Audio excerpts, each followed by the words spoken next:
Three men sat in plastic chairs outside Dr. Patterson's office, each holding a manila envelope.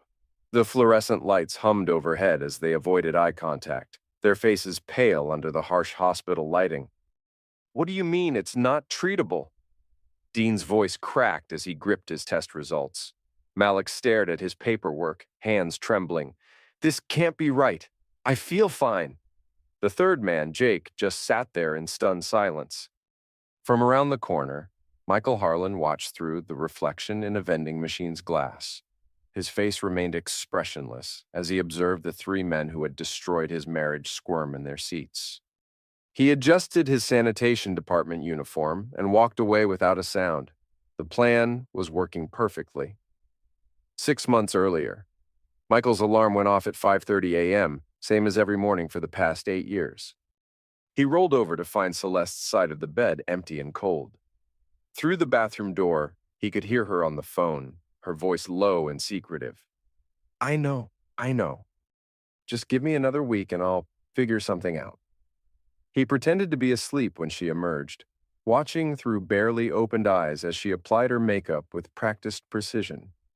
Celeste had always been beautiful, the kind of woman who turned heads in grocery stores and made other wives nervous at parties. But lately something had changed. The distance between them had grown from a crack to a chasm. "I'm heading to the studio early today," she said, not looking at him. "Another brand partnership meeting." Michael nodded, knowing she couldn't see him. Celeste had transformed herself from a pharmaceutical sales rep into a lifestyle influencer over the past 2 years. Her Instagram account at Celeste Shines had grown to over 200K followers. She posted about wellness, fitness, and living your best life, while their own life together withered. After she left, Michael sat on the edge of their bed and stared at the framed photo on his nightstand. Their wedding day, 5 years ago. They looked so happy then, so hopeful. His phone buzzed, a text from his supervisor. "Route 47 needs coverage. Johnson called in sick." Michael sighed and got ready for work. He'd been with the city's sanitation department for 12 years, working his way up from a general laborer to a route supervisor. It wasn't glamorous, but it paid well and had excellent benefits. More importantly, it gave him something most people didn't have: invisibility. People rarely noticed the garbage man. They saw the truck, maybe, but never the person inside. It was a perfect cover for someone who liked to observe the world without being observed himself. That evening, Michael came home to find Celeste in the kitchen, practically glowing with excitement. "Babe, you won't believe what happened today." She spun around, her blonde hair catching the light. "I got offered a collaboration with Zenith Wellness. It's a major supplement company. This could be huge for my brand." Michael managed a smile. "That's great, honey. I'm proud of you." But as he watched her celebrate, something nagged at him. The timing seemed odd. Just this morning, she'd been stressed about money, and now she was talking about a major deal. "How did they find you?" he asked. "Through Dean, actually. He knows the owner and put in a good word for me." Dean. Michael's jaw tightened slightly. Dean Morrison was a personal trainer who ran a high-end gym downtown. He was also everything Michael wasn't: tall, muscular, charismatic, and popular with women. Celeste had started training with him 6 months ago, claiming she needed to level up her fitness game for her social media content. "That was nice of him," Michael said carefully. "He's been such a great friend, really supportive of my goals." Celeste's smile faltered slightly. Maybe you should start working out too." Dean says exercise is crucial for mental health. The suggestion stung, but Michael kept his expression neutral. "I'll think about it." That night, as Celeste slept beside him, Michael stared at the ceiling and wondered when his wife had stopped seeing him as a partner and started seeing him as a problem to be fixed. The next morning, Celeste rushed out for another early meeting, leaving her iPad charging on the kitchen counter. Michael was about to head to work when he noticed the screen had cracked, probably from being dropped. He picked it up, intending to take it to the repair shop during his lunch break. As he examined the damage, the screen lit up with a notification, a text message from D. "Can't wait for tonight. Wear what we talked about." Make sure he's asleep. Michael's blood ran cold. He tapped the message and it opened to a conversation thread that made his stomach turn. Celeste, I feel terrible about this. D, you said yourself he's not meeting your needs. Life's too short to be miserable. Celeste, I know, but if he finds out… D, he won't. Guys like him never do. They're too comfortable being invisible. Michael's hands shook as he scrolled through more messages. Months of conversations, plans, intimate details about their private life that Celeste had shared with this man. And then he saw something that made his blood freeze. D, bring Jake and Malik tonight. You said you wanted to try something new. Celeste, are you sure? 3 at once seems… D, trust me, you deserve to feel alive again. Besides, they're discreet. Jake's married too. Michael set the iPad down carefully, his mind racing. Jake. He knew Jake. They'd been friends since college. Jake Wright worked in marketing and lived in the same neighborhood. They'd had barbecues together, watched football games, celebrated birthdays, and Malik. Malik Hassan was a real estate broker who'd helped them buy their house 3 years ago. He'd stayed in touch, always texting about new investment opportunities. All 3 of them, in his house, with his wife. Michael stood in his kitchen, surrounded by the life he'd built, and felt it crumbling around him. But instead of anger, he felt something else, something cold and calculating. He took out his phone and called in sick to work. Then he drove to an electronics store and bought the smallest, most advanced recording devices he could find. That night, Michael pretended to take a sleeping pill and went to bed early. Around 10 p.m., he heard the front door open, followed by hushed voices in the living room. Is he out? That was Dean's voice. Dead to the world, Celeste replied. He took 2 pills tonight, said he had a headache. Michael's heart pounded as he listened to footsteps on the stairs. He'd placed a tiny recording device in the bedroom and another in the master bathroom. Through the thin walls, he could hear everything. What followed was the most humiliating experience of his life. Not just the physical betrayal, but the way they talked about him. The jokes, the dismissive comments. The way his wife described their intimate life with casual cruelty. He's like furniture, Celeste said at one point. Always there, always silent, never really part of what's happening. The other men laughed.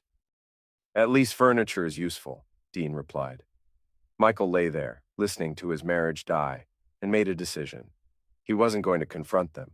He wasn't going to cry or plead or try to win his wife back. He was going to do something much worse. He was going to make them pay. Over the next 2 weeks, Michael became a ghost in his own home. He went to work, came home, made polite conversation, and waited. Celeste seemed relieved by his apparent obliviousness, becoming more relaxed and affectionate, which only made his resolve stronger. During this time, Michael began setting up his real life, the life no one knew about. 12 years ago, when he'd first started working for the city, Michael had used his small savings to buy Bitcoin when it was trading for under $100. He'd continued buying small amounts every month, treating it like a retirement fund. When the price exploded in 2017, he'd sold some holdings and diversified into other cryptocurrencies and tech stocks. He'd never told Celeste about his investments. In her mind, he was just a garbage man who would never amount to anything more. She had no idea that her husband had a net worth of over $4.2 million. Michael had hidden his wealth carefully, using multiple wallets and investment accounts. He'd even set up a small property management LLC through a lawyer in another state. On paper, he was exactly what he appeared to be, a city worker with a modest 401k and a mortgage. But in reality, he was something else entirely. One evening, Michael packed a single suitcase while Celeste was at what she called a networking event. He moved his essentials to a furnished apartment across town that he'd rented under his LLC. Then he sat down at his laptop and began phase 1 of his plan. Within an hour, he'd created a new identity, Dr. Michael Harrison, a wellness consultant specializing in men's health. He built a professional website, complete with fake credentials and testimonials. He registered for a business license and set up a bank account under his new company name. The next day, he called in sick to work and drove to the medical district. He found Dr. Tamara Lee in a small clinic near the university. She was a former Army medic who'd served in Afghanistan at the same time as Michael. They'd kept in touch over the years, and she owed him a favor from when he'd helped her get established in the city. "I need your help with something," Michael said, sitting across from her in her office. Tamara studied his face. "What kind of help?" "The legal kind. I want to offer free STD screenings to men in the community, a wellness initiative." She raised an eyebrow. "That's actually not a bad idea. The rates are pretty high among young professionals." "But why come to me?" "Because I need someone I trust to handle the medical side, and because I know you understand the importance of discretion." Tamara leaned back in her chair. "What's this really about, Michael?" "Let's just say I'm passionate about men's health education." She studied him for a long moment, then nodded. "Okay, but we do this by the book. Real tests, real results, proper medical protocols. I wouldn't have it any other way." Michael returned home that evening to find Celeste in the living room, looking confused and slightly panicked. "Where were you?" "I tried calling you all day." "Phone died. I went to look at apartments." The color drained from her face. "Apartments? What do you mean?" Michael set down his keys and looked at her with sad eyes. "I think we need some space, Celeste. I can feel you pulling away from me, and I don't want to force you to stay in a marriage that's making you unhappy." "Michael, I found a place. Small, but it's enough for now. I'll be out by the weekend." Celeste stared at him, clearly thrown off balance. This wasn't the reaction she'd expected. "Don't you want to talk about this? Fight for us?" "I'm tired of fighting for someone who doesn't want to be fought for." Michael's voice was calm, resigned. "I love you, Celeste. But I can't keep pretending everything is okay when it's not." She opened her mouth to speak, then closed it. After a moment, she nodded. Maybe that's for the best, just temporarily, until we figure things out." "Of course. Temporarily." That night, Michael left a note on the kitchen counter. "I'm sorry I wasn't what you wanted. I'll be better." He picked up his suitcase and walked out of the house they'd shared for 3 years. As he got into his car, he allowed himself one small smile. Phase 1 was complete. From his new apartment, Michael launched his campaign. He created social media accounts for his fake wellness company and began promoting a male wellness challenge targeted at young professionals. The campaign promised free health screenings, fitness assessments, and nutritional counseling. The hook was irresistible. Real men take care of their health. No excuses, no delays, no cost. Within days, he had dozens of signups, including Dean, Jake, and Malik. Dean was the easiest to bait. Michael's targeted ads hit all his triggers: fitness, masculinity, social status. Jake signed up after seeing Dean's enthusiastic post about it. Malik joined when Michael personally reached out, claiming he'd gotten his contact information from a mutual friend. The screening event was held at a rented space downtown, designed to look like a high-end medical facility. Tamara handled the actual medical side, while Michael, wearing a fake beard and glasses, played the role of Dr. Harrison. "Gentlemen," he addressed the group of about 30 men, "thank you for prioritizing your health. Today's screening will include blood work, STD testing, and a comprehensive wellness assessment. Everything is confidential, and results will be available within 48 hours. Dean, Jake, and Malik sat in the front row, joking and laughing with each other. They had no idea they were looking at the husband they'd betrayed. The tests were legitimate. Michael wanted real results, not fake ones. That was crucial for what came next. 3 days later, all 3 men received their results via email. Everything was normal: clean blood work, no STDs, excellent overall health. But Michael had prepared for this. Phase 2 began with a follow-up email from Dr. Harrison. "Congratulations on your excellent test results. However, I wanted to reach out regarding some concerning trends we've observed in our data. While your individual results are normal, the testing revealed some unusual patterns that warrant further discussion. Please call our office to schedule a consultation. The email was intentionally vague and slightly alarming. Michael knew that ambiguous medical information would trigger anxiety in most people. Dean called first within an hour. Dr. Harrison, this is Dean Morrison. I got your email about concerning patterns? Michael lowered his voice and spoke with clinical precision. Mr. Morrison, thank you for calling. I want to stress that your individual results are within normal ranges. However, our analysis has identified some statistical anomalies in the cohort that participated in the screening. There's a possibility, and I emphasize possibility, that some participants may have been exposed to a rare variant that doesn't show up in standard testing. A variant? What kind of variant? I can't go into specifics over the phone, but I'd like you to come in for a brief consultation. We're offering additional testing at no cost to ensure we haven't missed anything. Dean's voice was tight with worry. How serious is this? As I said, your results are normal, but given the potential implications, I'd rather be overcautious. Can you come in tomorrow? Dean scheduled an appointment immediately. Jake and Malik received similar calls.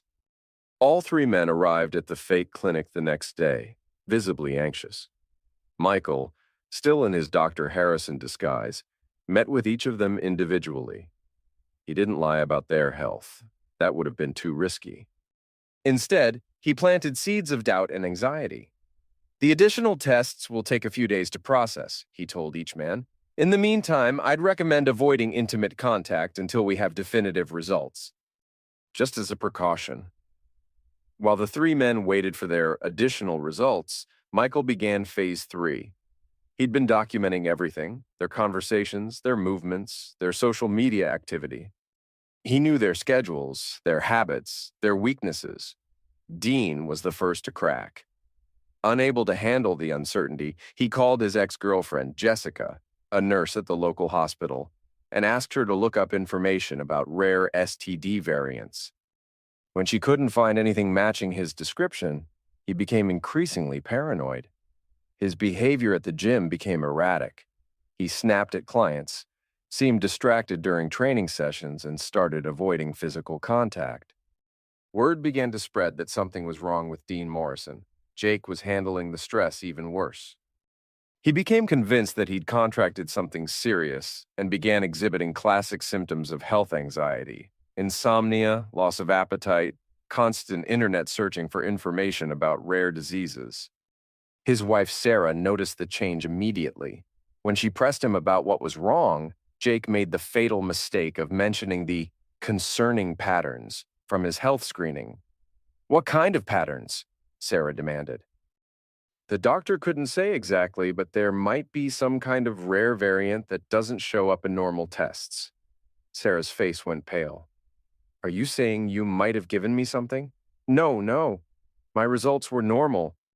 This is just a precaution. But the damage was done.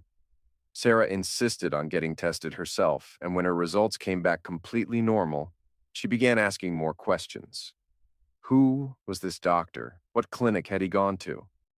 Why had he needed additional testing? The more Jake tried to explain, the more suspicious Sarah became. Their marriage, already strained by his infidelity, began to crumble. Malik took a different approach. Instead of worrying about his health, he became angry. He started making calls, trying to track down Dr. Harrison and demand answers. But the clinic number went to voicemail, and the address led to a temporary office space that had already been vacated. As the days passed with no additional results, all three men began to suspect they'd been scammed. But by whom and why? 2 weeks after the fake follow-up, Michael sent a final email to all three men. After extensive analysis, I'm pleased to inform you that the concerning patterns we identified appear to have been a result of contaminated testing equipment. Your original results stand, and no additional testing is necessary. We apologize for any inconvenience this may have caused. The relief was immediate but short-lived. Within hours, all three men realized they'd been played. But they had no idea by whom or why. Dean confronted Jake and Malik at the gym that evening. "This is bullcrap," Dean said, his face red with anger. "Someone deliberately messed with us." "But who?" Jake looked haggard, his marriage hanging by a thread after 2 weeks of Sarah's suspicious questioning. "And why would someone do this?" "I don't know," Malik said, "but I'm going to find out. I've got connections in the medical field. I'll track down this Dr. Harrison character." "Good luck," Dean muttered. "I already tried. The guy's a ghost." They agreed to meet the next day and compare notes. They had no idea they were being watched. Michael knew it was time for the next phase. He'd successfully planted doubt and anxiety in their minds, damaged their relationships, and made them question their own judgment. Now he needed to reveal himself. He waited until the three men were together at Dean's gym, then walked in wearing his normal clothes: jeans, a work shirt, and a baseball cap. He looked like any other customer. "Excuse me," he said to Dean. "I heard you guys offer personal training?" Dean looked up from his conversation with Jake and Malik. "Yeah, we do." "You looking to get started?" "Something like that." Michael pulled off his cap and looked directly at Dean. "I think we need to talk." The recognition was instant. Dean's face went white. "Holy shit," Jake whispered. Malik just stared, his mouth open. Michael smiled coldly. "Surprised to see me?" "Michael, how did you—" Dean stammered. "Find out about your little wellness screening? Or about what you've been doing in my house?" The silence stretched between them. Other gym members were starting to notice the tension. "Look," Dean said, trying to regain his composure. "Maybe we should talk about this somewhere private." "Why? Are you embarrassed? Ashamed?" Michael's voice was calm, but his eyes were ice cold. "That's interesting. You didn't seem embarrassed when you were in my bedroom." Jake stepped forward. "Michael, let me explain." "Explain what?" "How you've been my friend for 15 years while sleeping with my wife? How you laughed about me being furniture? How you thought I was too stupid to figure it out? It's not what you think. It's exactly what I think." Michael turned to Malik. "And you? You helped us buy our house. You came to our Christmas party. You ate my food and drank my beer while planning to betray me." Malik found his voice. "Look, Michael, I'm sorry about what happened, but Celeste came to us. She said you two were having problems. So you decided to help solve them by having a threesome with my wife?" The words hung in the air like a bomb. Several gym members had stopped working out to watch the confrontation. Dean tried to take control. "Okay, this is getting out of hand. Michael, I understand you're upset, but we need to handle this like adults." Michael laughed. "Adults? You want to handle this like adults? Here's what adults do, Dean. They get divorced. They split assets. They move on with their lives." That's probably for the best," Jake said quietly. "Oh, it is.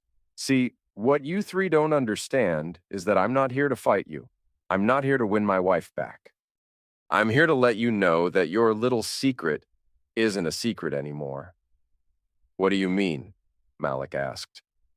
Michael pulled out his phone and showed them a video clip. It was Dean, clearly agitated, calling his ex-girlfriend and ranting about rare STD variants and mysterious doctors. "This is from 2 weeks ago," Michael said. "Jessica was worried about you, so she recorded the call. She's been showing it to people at the hospital. They think you're having some kind of mental breakdown." Dean's face went from white to red. "You son of a bitch! You were Dr. Harrison." "Very good. It only took you 2 weeks to figure out." "You put us through nightmare," Jake said. "My wife almost left me because of your sick game." "My sick game?" Michael's voice remained calm, but something dangerous flickered in his eyes. "You drilled my wife in my house and I'm the one playing sick games? That's different, is it? Because from where I'm standing, you three are the ones who played games. You just played them with someone smarter than you." The gym had gone completely quiet. Everyone was watching now. Dean stepped closer to Michael. You think you're so clever? You think this is over? I think you need to be very careful about what you say next, Michael replied. Because unlike you, I don't make threats, I make promises. What's that supposed to mean? Michael smiled. It means that what I showed you today was just the beginning. See, I've been documenting everything. Your conversations, your movements, your little parties. I know things about all of you that would destroy your lives if they became public. You're bluffing, Malik said. Am I? Jake, would you like me to tell Sarah about the other women? The ones who weren't my wife? I have very detailed records. Jake's face went pale. And Malik, I have some interesting information about your business practices, something about falsified property appraisals. I'm sure the state licensing board would be fascinated. Malik's hand started shaking. And Dean? Michael turned to face him directly. I know about your little side business, the private training sessions with married women, the ones you charge extra for specialized instruction. Dean's jaw tightened. You don't know what you're talking about. I know about Mrs. Patterson from the country club and Mrs. Rodriguez from the mayor's office, and at least 6 others. I have photos, Dean. Very compromising photos. The silence was deafening. So here's what's going to happen, Michael continued. You're going to stay away from my wife. You're going to stay away from me. And you're going to keep your mouth shut about everything that's happened. Because if you don't, I'll make sure everyone in this city knows exactly what kind of men you really are. You can't just, Dean started. I can and I will. You see, gentlemen, you made a fundamental error. You assumed I was weak because I'm quiet. You assumed I was stupid because I'm humble. You assumed I was powerless because I collect garbage for a living. Michael stepped closer to Dean. But you never bothered to really get to know me. You never asked about my background, my skills, my resources. You just saw what you wanted to see. A pathetic husband who would never fight back. What are you saying? Jake asked. I'm saying that I'm not the man you thought I was. I'm not the victim you wanted me to be. I'm something else entirely, and you've made the mistake of making me your enemy. Michael turned to leave, then paused. Oh, and Dean? You might want to cancel your afternoon appointments. I have a feeling you're going to be busy explaining to some very angry husbands why their wives have been paying for your specialized instruction. As Michael walked toward the exit, Dean called out, This isn't over. Michael stopped and turned. Back. Yes, it is. You just don't realize it yet. Within 24 hours, Michael's promises began to come true. Jake's wife Sarah filed for divorce after receiving an anonymous package containing photos and documents detailing his numerous affairs. The evidence was so comprehensive that Jake's lawyer advised him to settle quickly and quietly. Malik's real estate license was suspended pending investigation after the state board received detailed reports about his fraudulent practices. His business collapsed overnight. Dean had it the worst. 7 angry husbands showed up at his gym after receiving evidence of his affairs with their wives. The confrontation was violent and public. By the end of the week, Dean had lost his lease, his clients, and his reputation. But Michael wasn't finished. 1 month later, Michael sent Celeste a single text. We need to talk. Meet me at Cafe Luna at 2 p.m. today. Celeste arrived looking haggard and desperate. Her influencer career had imploded after the scandal surrounding her 3 lovers became public. Brands had dropped her, followers had abandoned her, and her income had dried up. You did this, she said as soon as she sat down. You destroyed them. I didn't destroy anyone, Michael replied calmly. I just revealed who they really were. The destruction was their own doing. You're a monster. I'm a husband who was betrayed by his wife and his friends. I'm a man who decided to fight back using the only weapons available to him, truth and intelligence. Celeste stared at him with a mixture of hatred and fear. What do you want from me? I want you to understand something. You thought you were so clever, carrying on your affairs right under my nose. You thought I was Too stupid and too weak to ever figure it out, but you were wrong. I never said you were stupid. No, you just said I was furniture. Always there, always silent, never really part of what was happening. Celeste flinched at her own words being thrown back at her. Here's what's going to happen, Michael continued. You're going to sign divorce papers. You're going to take your personal belongings and leave. You're going to disappear from my life completely. What about the house? My half of the assets? Michael smiled. What assets? According to our tax returns, I'm a sanitation worker with a modest salary and a small 401k. The house is mortgaged to the hilt. There's nothing to split. That's impossible.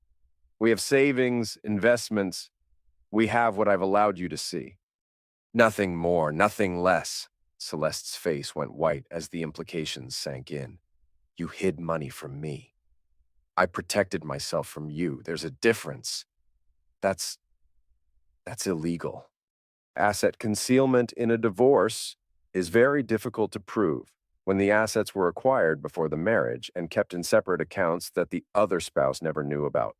Michael's voice was matter of fact. I've been very careful about documentation. You son of a bitch. I'm the son of a bitch who's giving you a choice. Sign the papers, take your things, and walk away.